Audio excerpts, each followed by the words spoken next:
Good morning. And first, I want to commend the Color Guard, as I commend all the Metro-North employees and the work that they do to participate in programs like this, which makes the programs like this be so successful. It is my honor to welcome our keynote speaker, Gil Kurlikowski, the Commissioner of U.S. Customs and Border Protection. On September 11th, 2001, it's a date that we all can never forget. But it's also a day when we witness something extraordinary: the incredible heroism of the first responders from New York Police Department, the Fire Department, the MTA Police Department, the frontline MTA employees, and literally all New Yorkers who came together to save lives, sometimes willingly sacrificing their own life in the process to help find loved ones, to help each other grieve, to help each other heal. It was a time that truly defined what it means to be an American, and for us, what it means to be a New Yorker. Working together, we as New Yorkers have kept our city and each other safe from terrorism for nearly 15 years. While attempts have been made to shatter our resolve, none have succeeded due to the smart police work and good intelligence sharing with our regional partners in law enforcement, many of whom are represented here today. But perhaps most importantly, keeping New York safe requires the vigilance of our citizens. You recall the attempt to bomb Times Square when an alert street vendor reported a suspicious vehicle parked nearby. In on-air interviews, he reminded New Yorkers that if you see something, say something. As we all know, terrorists have attacked cities such as London, Mumbai, and Moscow. The common denominator in all these attacks is that they targeted public transportation. Subways, buses, and commuter railroads are by design open and publicly accessible systems, and keeping transit riders safe takes intelligence and money. We have hardened New York's transportation system with perimeter security, cameras, communication systems, K-9 teams, training, and a lot more. But we could never have done it without the financial assistance of the federal government. Since 9/11, the MTA has received more than $470 million transit security grant funds administered by the Department of Homeland Security. And for that, we are extremely grateful. The grants have allowed us to enlist the eyes and ears of 8 million daily riders to report suspicious behavior. And this is done through the If You See Something, Say Something campaign.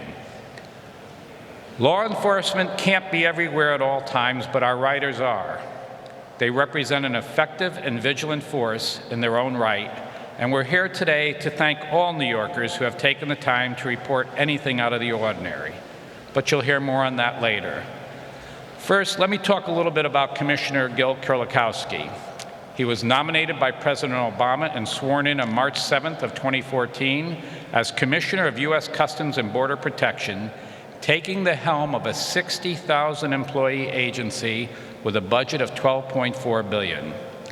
Mr. Kurlikowski oversees the dual U.S. Customs and Border Protection mission of protecting national security objectives while promoting economic prosperity and security. As Commissioner, he runs the largest federal law enforcement agency and the second largest revenue collecting source in the federal government. Most recently, he served as the director of the White House Office of National Drug Control Policy. Mr. Kurlikowski brings 4 decades of law enforcement and drug policy experience to the position. He formerly served 9 years as Chief of Police for Seattle, Washington.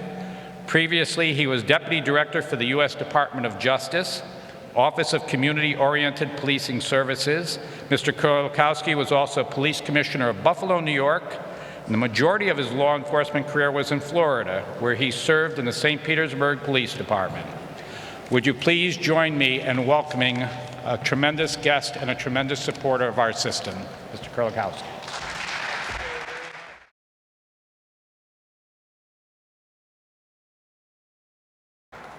Well, it's a delight to be here today, and on behalf of Secretary Jay Johnson, a true New Yorker who would very much like to be here, I feel quite honored and privileged to be with all of you. And it's also wonderful to be part of this campaign, and part of a campaign that has existed not only to keep New York safe for many years, but to keep this nation safe. I know that MTA Chairman Tom Pendergast couldn't be here, but I want to thank him for his efforts, and certainly for Joe and all of the work that's been done. Well, tragedies like the tragedies we've just talked about in Paris and San Bernardino in the following month remind us that we are all witnessing a constantly evolving threat. Well, of course, this year, marking the 15th anniversary of the most deadly terrorist attack on American soil. Well, this ad campaign rolled out shortly after that attack, See Something, Say Something. It quickly gained momentum, not just in the New York metropolitan area, and spread throughout the country. And I'd like to tell you what the Department of Homeland Security, and also specifically my organization, United States Customs and Border Protection, does to work with our partners at the state, at the regional, and at the local level to keep this country safe. Well, we've all seen the signs, we've all heard the audio messages in trains and at bus stations and in airports.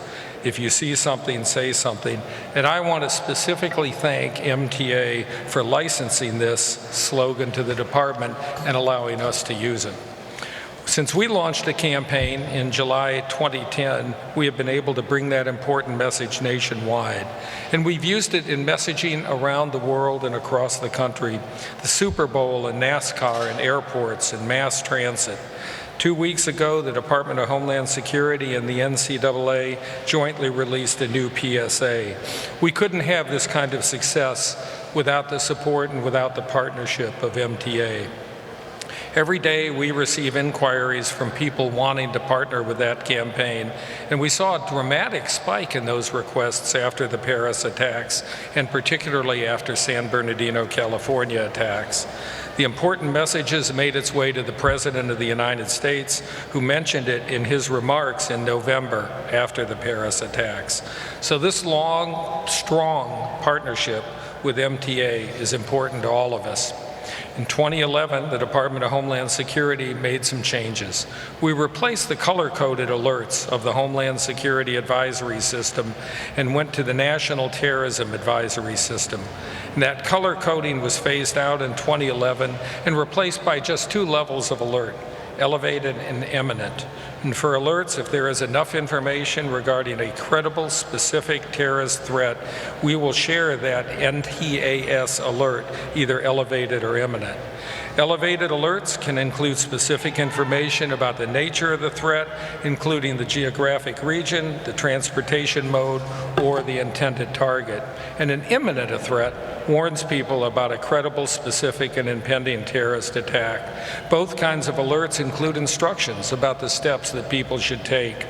Well, the NTAS alert has not been issued because no threat streams have risen to the level required to release that alert. But Secretary Johnson and others knew that more flexibility was needed, and so now there is something called a bulletin. It's broader, it has more general trends, and it can talk about current developments. And it's important about terrorism-related information with our American public and various partners and stakeholders. So where the circumstances don't warrant the issue of an elevated or imminent alert, we do have that ability to issue a bulletin. And the first bulletin was issued on December 16th last year, and it warned of the increasing use of the internet by terror groups to recruit people, particularly young people, who could be contributing to that more isolated, self-radicalized actor that we're now seeing in this country.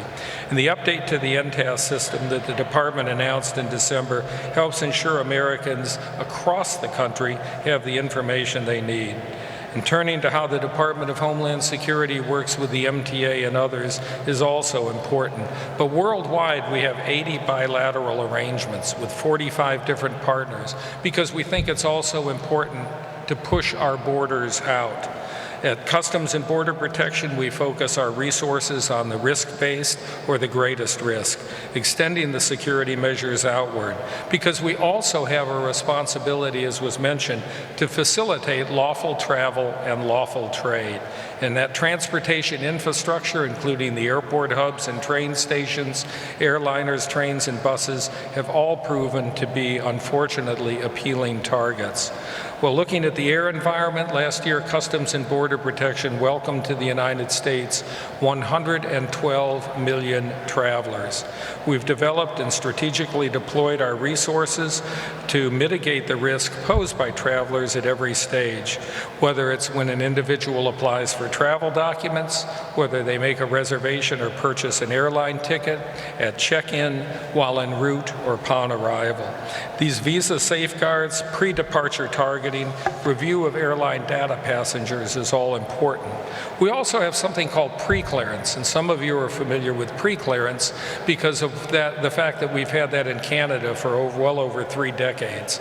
And that is where you go through the United States Customs Service and a TSA-like screening before you ever leave Canada or Ireland or other countries. And that includes now Abu Dhabi. Pre-clearance requires these agreements with host countries, and in the process, as we push borders out and we improve security and we reduce wait times at places like JFK, we're now in the process of negotiating with 9 foreign countries at 10 additional airports. Well, more than 600,000 passengers have used pre-clearance just from Abu Dhabi alone in 2015. And 100,000 of these travelers began their trip in Abu Dhabi, while the rest transited through other countries. We also have immigration advisory programs with 11 foreign airports in 9 countries where our personnel work with those foreign counterparts. And they can help to advise those foreign counterparts about specific information. Over and over again, we see these requests for assistance and cooperation and, quite frankly, information sharing as the one important element that will make a big difference in keeping not just people here in the United States safe, but throughout the world. We also work closely with the airlines. We certainly work closely with our partners at the Transportation Safety Administration. Every stage of the travel process, we continue to vet those that are traveling. We also conduct outbound operations, leveraging resources and technology. And recently at JFK, we just implemented facial comparison technology. Our counterterrorism response protocols, at all land, air, and seaports of entry, help also to ensure our safety. And we continue to coordinate with our federal, state, and local partners. Well, in closing, again, let me thank New York MTA, President Giulietti, for hosting this very important event. We're proud of the work that goes on here in New York, and we are very happy to be a partner with you in all of this, and not just keeping New Yorkers safe, but in keeping people in this country and around the world safe. Thank you very much.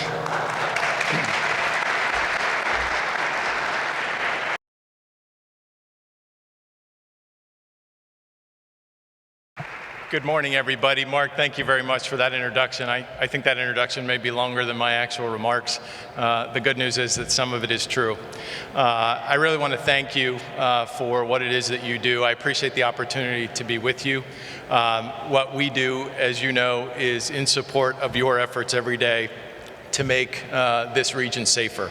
And with the preparedness funding that you have wisely invested over the years through the See Something, Say Something campaign and other initiatives to coordinate your security efforts, your law enforcement presence, you really have made a difference in making not just the metropolitan area safer, but our country safer as well. And so be it operational overtime or patrols, the canine support units, the domain awareness system, security training for your employees, it really does make a difference. We know of the good work that you do, and it is a great honor for me to come with a member of my team, Alex Berberian, to see firsthand what you do. I'm often called on by the Congress and my colleagues in the administration to talk about what is it that this grant funding does? How do we know that it is being put to good use? What have we bought? And honestly, you can think about it in your own work, in your own life. It's one thing to read about these projects on a piece of paper, see the bulleted list of things that has been done, but to see it firsthand.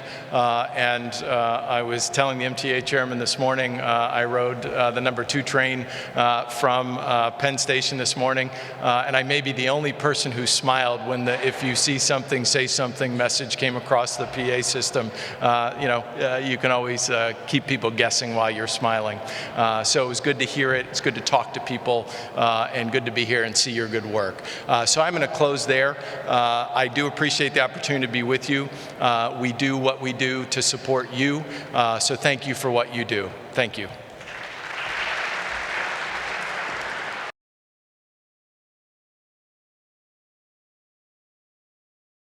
Good morning. My name is Mark Heavey, Director of Marketing for the MTA, and I am fortunate to have witnessed the evolution of "if you see something, say something," from a very simple set of words to what has become a virtual clarion call that has fostered an awareness and a vigilance that has helped keep New York safe for nearly 15 years. First here in New York City, but now across the world. More than 140 public transportation providers, government and law enforcement agencies, cities, and even an entire country, Nigeria, have adopted the slogan to fight terrorism. But let me explain why we're here in this great hall today. Keeping not just you in New York City, but all of America safe from terrorism requires extraordinary and daily coordination of the efforts of many agencies whose sole mission is to protect our way of life. Many of these agencies are represented here today, and I encourage you to remain. Visit the tables you see around the hall today. Learn from them. Learn what they're doing to keep all of us safe. You'll also have, following the remarks today, a canine demonstration from MTA Police Department and their canine unit. You can see what goes into training these fantastic animals who are part of our police force and partners in keeping New York safe. So I wish to thank U.S. Customs and Border Protection and its Commissioner Gil Kurlikowski for being with us today. Brian Kamoy, who hopefully will be here shortly to give some remarks on behalf of the Federal Emergency Management Administration. FEMA, as President Giletti mentioned, has provided over the years $470 million in federal grants to harden the MTA system, security cameras, the bollards that you see protecting this edifice, this campaign. All of it is funded by federal grants, and we're very thankful for that. And also like to thank every other national, regional, state, and local law enforcement agency that day in and day out keeps a watchful eye on our way of life. Believe me, the hours are long, the sacrifice is considerable. Their presence here today, whether real or virtual, is demonstrative of the daily coordination that occurs between many law enforcement agencies to keep our nation strong and to protect the freedoms we enjoy every day in this great nation we call America. Let me speak for a moment of the power of words.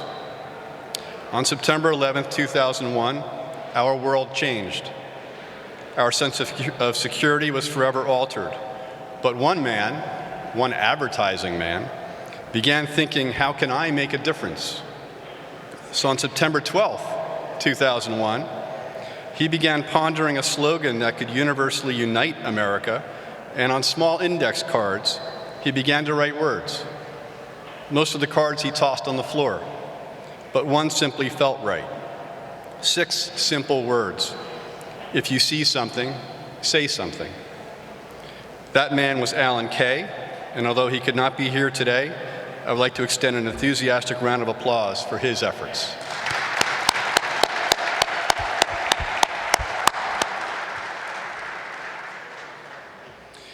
Since 9/11, we have enlisted the eyes and ears of our more than 8 million daily transit riders to report anything suspicious. And since that time, 16% of you have done just that. Think about that number. That's over 1.5 million daily transit riders taking a brief moment to keep New York safe. All of you, every one of you, are heroes in this community that is called New York and that we all call home. You may not realize the important role that you play. The number of police in New York City has been increased significantly, but they cannot be everywhere. That's where you come in. You who are in your daily routines tend to ride the same train or bus in the same car at the same time every day. Who better to notice something that's just not right? It doesn't feel right, it makes you slightly nervous, and it makes you want to say something. And you should. It takes no time at all, and believe me, you'll feel better that you did.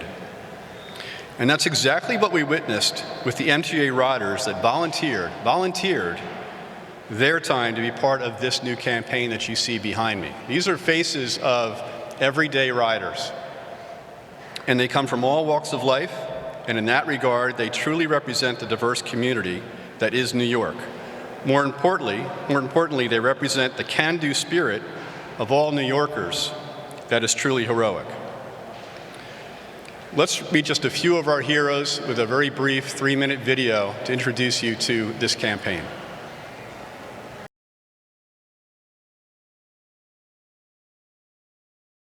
All right.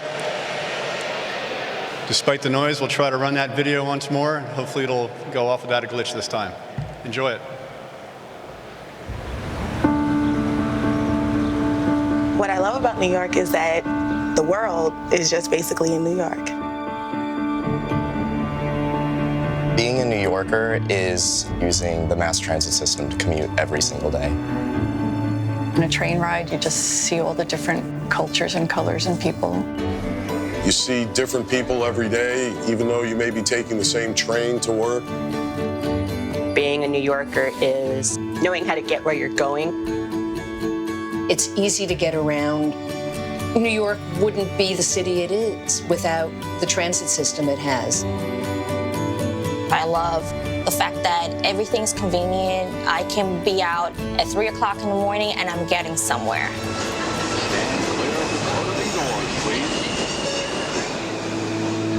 I take the train every day to and from work. I want to get home safely. I want everyone to be safe. One afternoon, about 2 p.m., I was getting off a train and noticed a large piece of luggage in the train station. After everyone exited the train, the luggage was still sitting there. So I thought, I'm just going to leave, and then I noticed people, even with children, walking to the train station, and I didn't feel right about it. On the Metro North train, just my normal commute coming into the city, and the person across from me had left their bag behind. I thought maybe the person had went to the restroom or something, but they didn't come back, and we had already gone 4 stops. One day I was riding the M15 bus. A fellow got off the bus and left this weird package that kind of smelled like gasoline. And as someone who was downtown during 9/11, I felt a little nervous about it. I was swiping into the 6th train station, and the train just left, so I was, pretty mad about the train leaving. I'm walking down the platform, and I see a hand truck with 3 boxes on it, and there was nobody on the platform. The train just left, so I was wondering, why is that box still there? My father was a conductor, and so I'm always looking at the tracks, I'm always looking at the right-of-way, and over the course of days, I noticed a series of vehicles, private vehicles, parked very close to the tracks where there had never been vehicles before. It was strange to me. I was on the R train with a friend. Then this crazy dude hops on the train and starts screaming, 10, 9, 8. I grabbed my friend like, yo, we gotta tell the conductor. I didn't want to see what would happen if he counted down to 0. We spoke to the driver, he came, he checked it out. I felt good about myself for saying something, even if it was no threat at all. I felt very confident that they were right on top of everything. I felt good that I was able to help the city stay safe. I would want somebody else, if it wasn't me, to do that. When you see something, you have to take it seriously. You have to say something. It's part of what we owe each other as New Yorkers. We are all living in this great city of ours. And one of the ways that we help make it a great city is to be a little bit responsible, not just for ourselves, but for our neighbors. And we're all neighbors. We're all in it together. We're all in a community. Just do the right thing. I feel like a hero. I'm a New Yorker. I'm a New Yorker. I'm a New Yorker. New Yorkers keep New York safe. So remember, If you see something, Say something. Say something. Say something. Again, thank you to all of our customers who volunteered their time late at night, early in the morning, all different climate to be part of this campaign. I truly appreciate it. Obviously, we will be running this on television and other places, so we have 30-second spots that were created by our advertising agency for this campaign. We'd like to show those to you now. I'm Officer Chin. This is K9 Bishop, and we're MTA police officers. I work with Bishop every day. I take him home at the end of the day, and he's like family to me. When someone reports something to us, we will scan the area as we approach. He'll tell me if there's something that will hurt me inside that item. I love having a job that can make a difference in New York. And to be able to work with Bishop is actually a bonus. We're New Yorkers. New Yorkers keep New York safe. So remember, if you see something, say something. It was early one morning as I was on my way to work, and as I was exiting the train, I saw a few bags left unattended on the platform. I was afraid. I went and found an MTA employee, and I told him what I saw, and he went straight to the bags. I felt brave for saying something. It could have been a false alarm. It also could have been real. I feel like a hero. I could have saved lives that day. I'm a New Yorker. New Yorkers keep New York safe. So remember, if you see something, say something. I was on my way to work, traveling on the Long Island Railroad, and I looked down along the right-of-way and I saw a number of vehicles parked inside a fenced-in area very close to the tracks. It was disconcerting. I called the MTA hotline and I reported it. It's the easiest thing in the world to see something and say something. It's part of what we owe each other as New Yorkers. You have to keep each other safe. I'm a New Yorker. New Yorkers keep New York safe. So remember, if you see something, say something. Let me tell you where this campaign will be seen. This will run on television, in print, online. It's already hitting social media as we speak. An important hashtag to remember, keep NY safe. You'll see it on your daily commute on our subways, buses, and trains. And over time, you'll see no less than 58 of our customers who have seen something and said something, our everyday heroes. And I am truly humbled to have 29 of them with us here today. If you would please stand.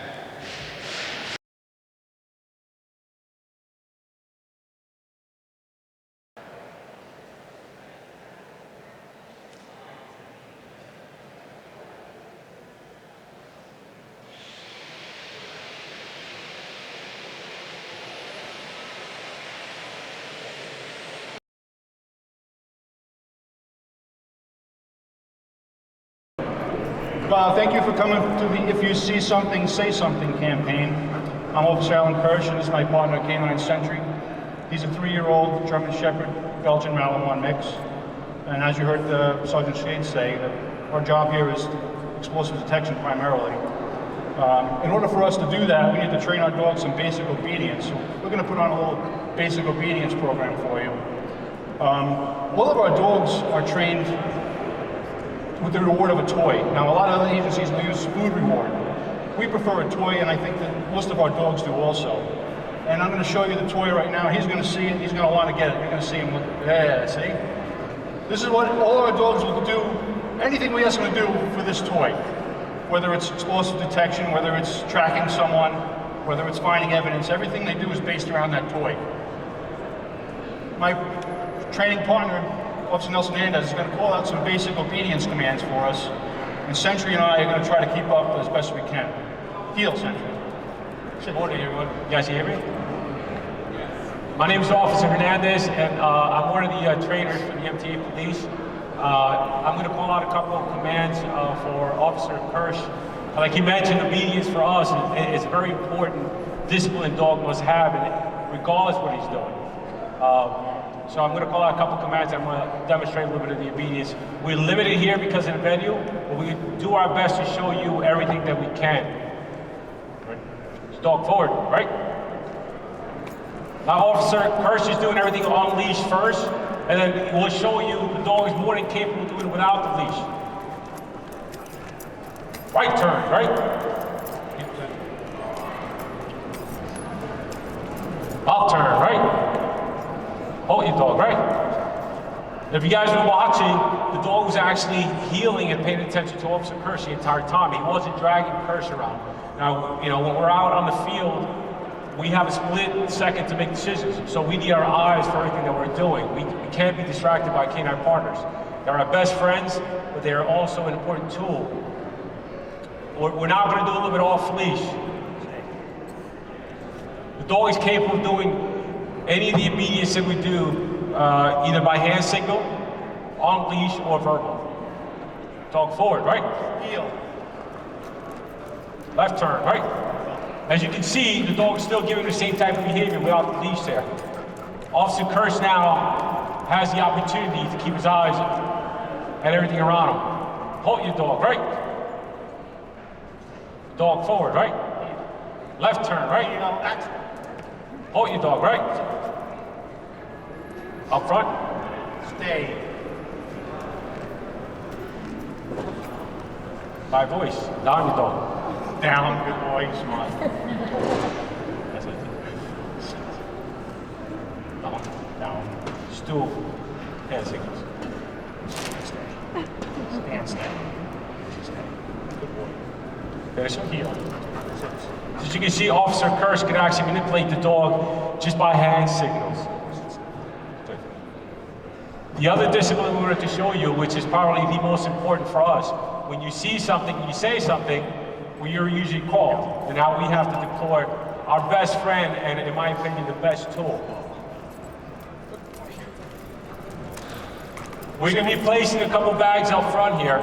Officer Kirsch, after he's done playing, rewarding the dog for doing such a good job, we're going to do a quick demonstration on him using his nose. Now, as many of you guys know, the nose in a dog is by far the most important tool the dog has. It's capable of sniffing out explosives no matter where it's hidden.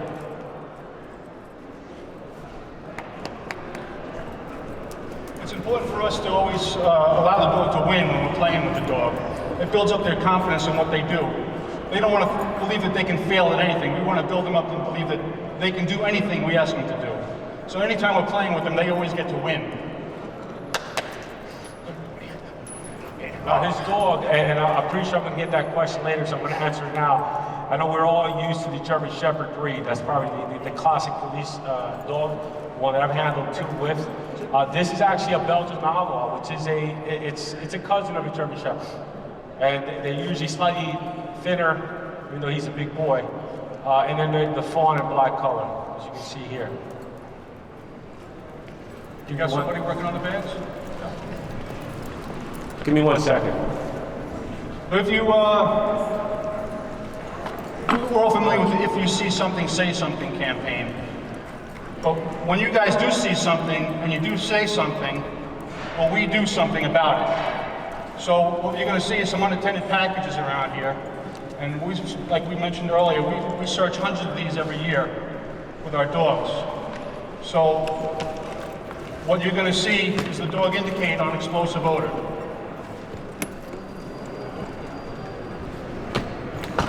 Spread them out a little more now, that's fine.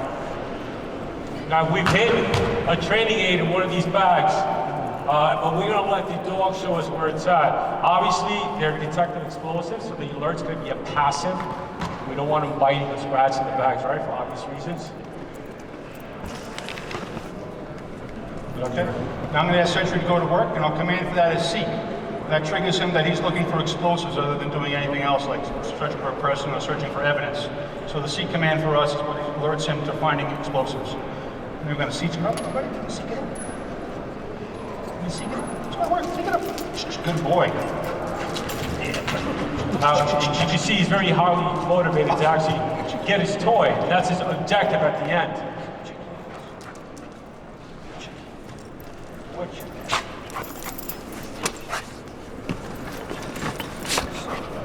And as he passes the indication, now he gets his reward for finding it. Good boy. Good boy.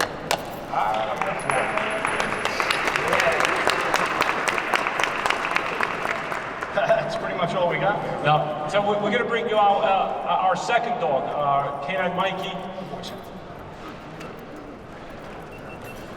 And we also have a pretend bad guy. It's one of our officers, Keith Flood.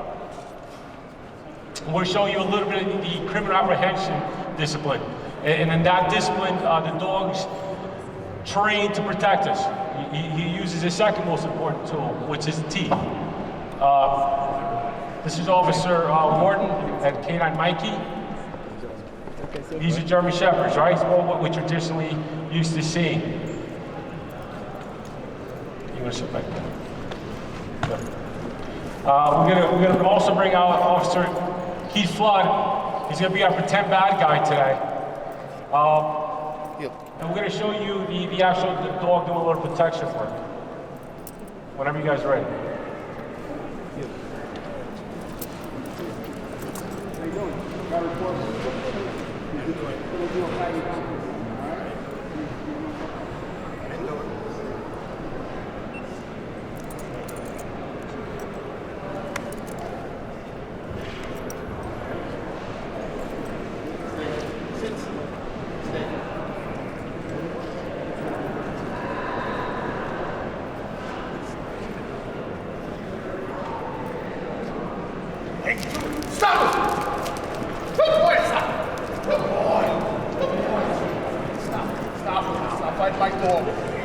As you can see, along with plan, they also enjoy biting. But along with everything else, like I said before, obedience is important. So everything is controlled. He has to let go when we say let go. Good. And these guys are capable a lot more. Fortunately, our venue here is very small, so we just wanted to show you a little bit of their capabilities. These guys are very, very bright dogs, very obedient dogs, very loyal. We're lucky enough where we have one of the largest units around, and along with that, we also have a lot of support from our command staff and department, which without, we wouldn't be able to do half of the stuff that we do. You can reward them now. These guys are a big part of our lives, in addition to being a phenomenal tool. Like I said before, they're our best friends. And they just enjoy coming to work every day.